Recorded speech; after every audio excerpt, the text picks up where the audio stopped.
Hello Capricorn, and welcome to Looking Glass Letterbox. This is Erica, and this is the general reading for October 2019 for Capricorn.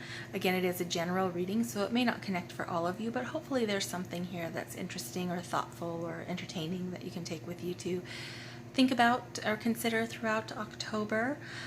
September and Virgo season was a time of going inward and doing some self-care, some reevaluating, and drawing up plans and blueprints of how we wanted to move forward from this point.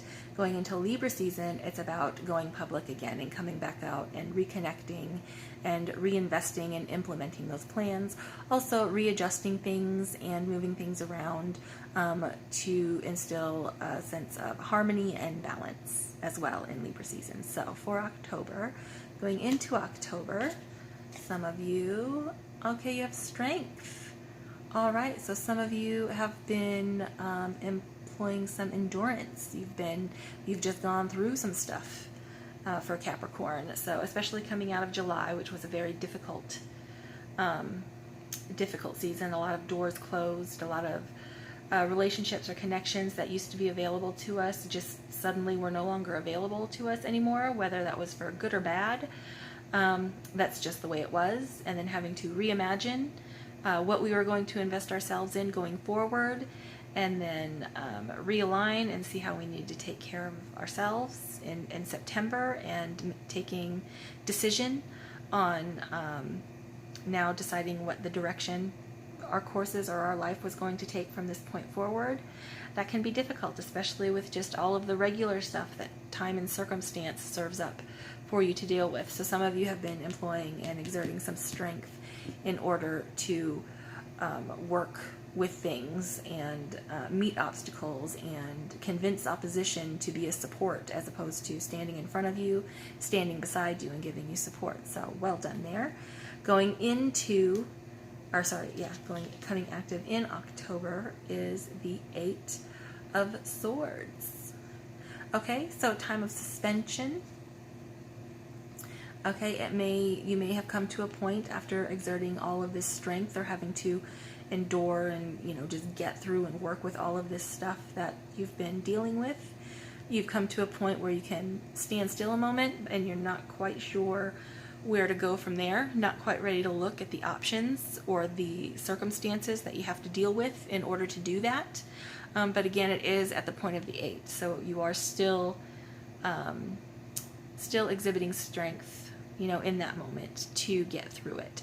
And that's okay to take a breather, to take some time to consider your options, as long as you're considering your options, as long as you're not just hiding from dealing with the things that need to be done with at the moment.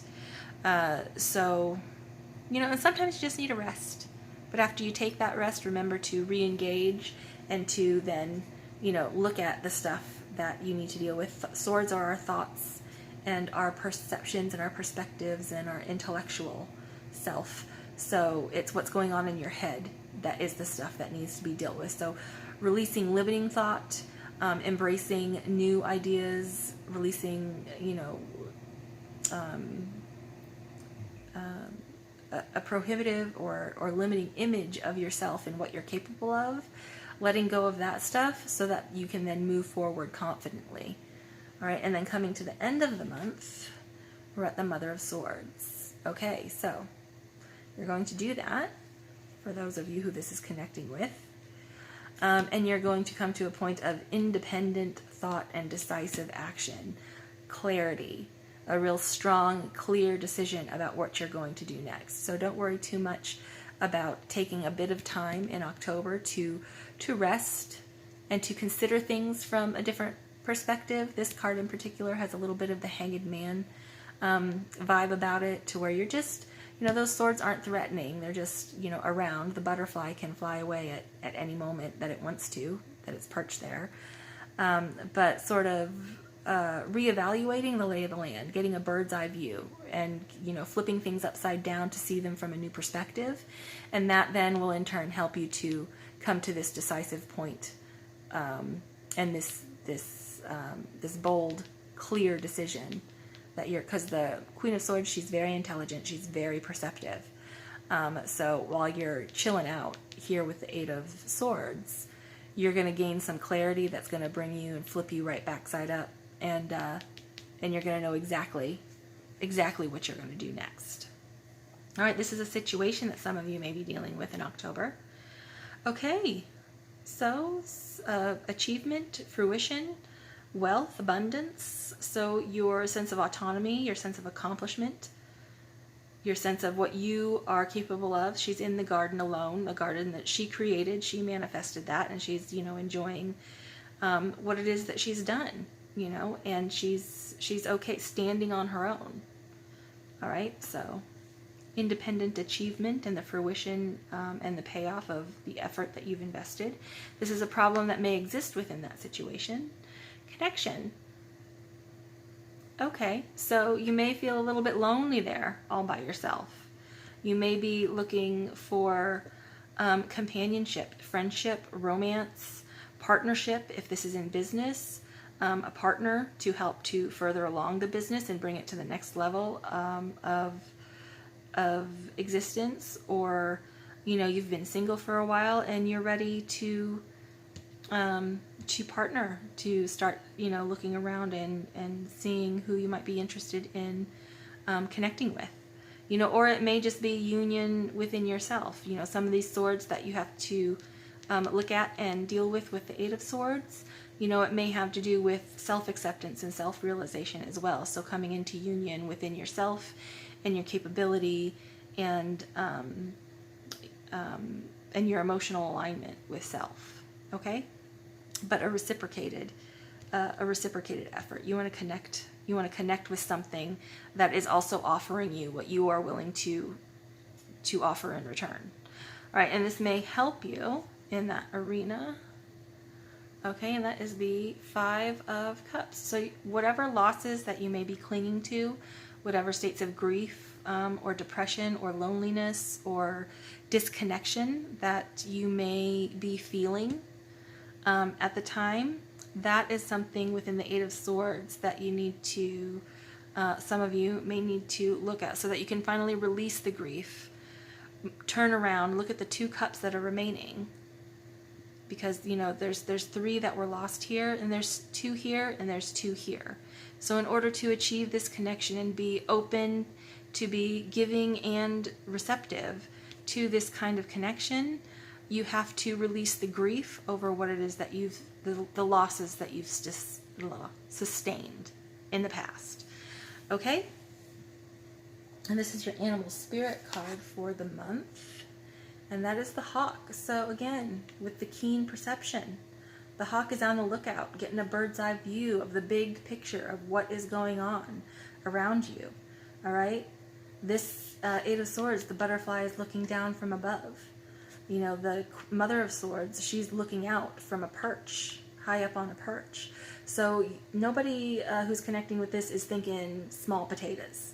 You're looking at the long-term big picture, and the hawk is on your side with, keen perception and acute targeting to support you in coming to this decision and to taking the actions to come into this connection. As soon as you resolve whatever is clinging onto you, and you come to that point where you're willing to move forward. All right, and this is your Enchanted Map Oracle, and that is the Golden Palace. All right. So, good fortune is coming to you. This is the good fortune card. So whatever it is that you are looking to acquire further, there's bountiful blessings that may be coming into your path, opportunities for material wealth to be bestowed upon you, or to, opportunities to invest in that will then support further growth of this, beautiful life that you are creating. It's important to remember when this card comes up, it is an omen of blessings, material blessings that are coming your way. But it's also to remember that those things are all well and good, but the value of your life, the value of those things is not the thing. The value of your life is who you are and how you live genuinely and how you connect genuinely and authentically to the people that are around you and to the communities that you're involved in. Okay, So good things on their way to you. And then you have the universe has your back.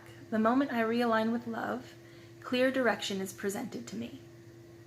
Okay, so that is tapping into that resonant, genuine, authentic value of yourself and how you're living your life. And then that's going to help you to come to this decisive point of action in moving forward. All right, and this is notes of love and connection from the universe. You know what to do. In all battles of the heart over mind, go with your heart, because truly it's a lot easier for your mind to catch up with your heart than for your heart to catch up with your mind. A whole lot. Not that I don't love your mind, the universe. Okay, wonderful. You know what to do.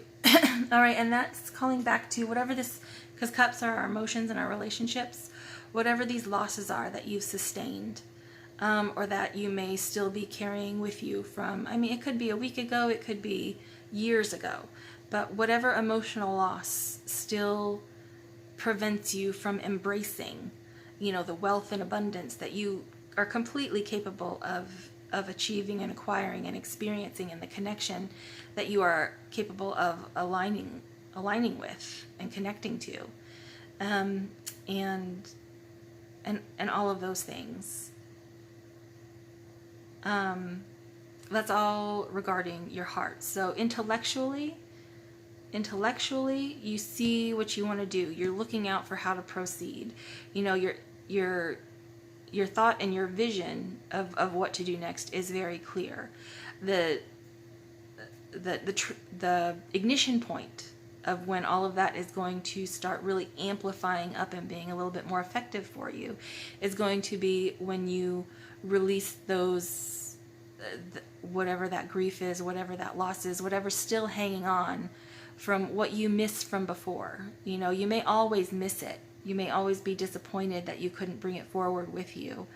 But they were clearly wonderful for you, that you had them at the time, but their time to be with you was up. Or your time to have those things was up, but you still have so much. And you still have so much potential and so much capability moving forward into the future. So that whatever that last grip of limitation is that's connected to your heart and how you feel, and that has prevented you from moving more decisively forward or more actionably forward, once you release those and your heart comes into connection with your intent, then things are going to start rolling along a bit more effectively and a bit easily. A bit more easily? That's not a thing. A bit easier. All right, so that is all that I have for you for October, Capricorn. I hope that was helpful or interesting for you. If you like that, click the like button. If you'd like to see more readings when I post them, click subscribe if you haven't subscribed yet. I have some creative content that I'm going to be putting out in October, along creative writing and bullet journaling and things of that nature. Books, I'm a book nerd, so I have some stuff on books that I'm trying to put together to put out. And then also National Novel Writing Month is coming up, so if you are someone who NaNoWriMos, October is prep month, so I have some creative writing video ideas involving cards. Well, I'm so sorry about that. I forgot to turn my notifications off. We have those to look forward to too. So subscribe if you would like to be notified when those go live as well. Anyway, that is it. Have a wonderful and fantastic October, Capricorn. I will see you in the next one. Bye.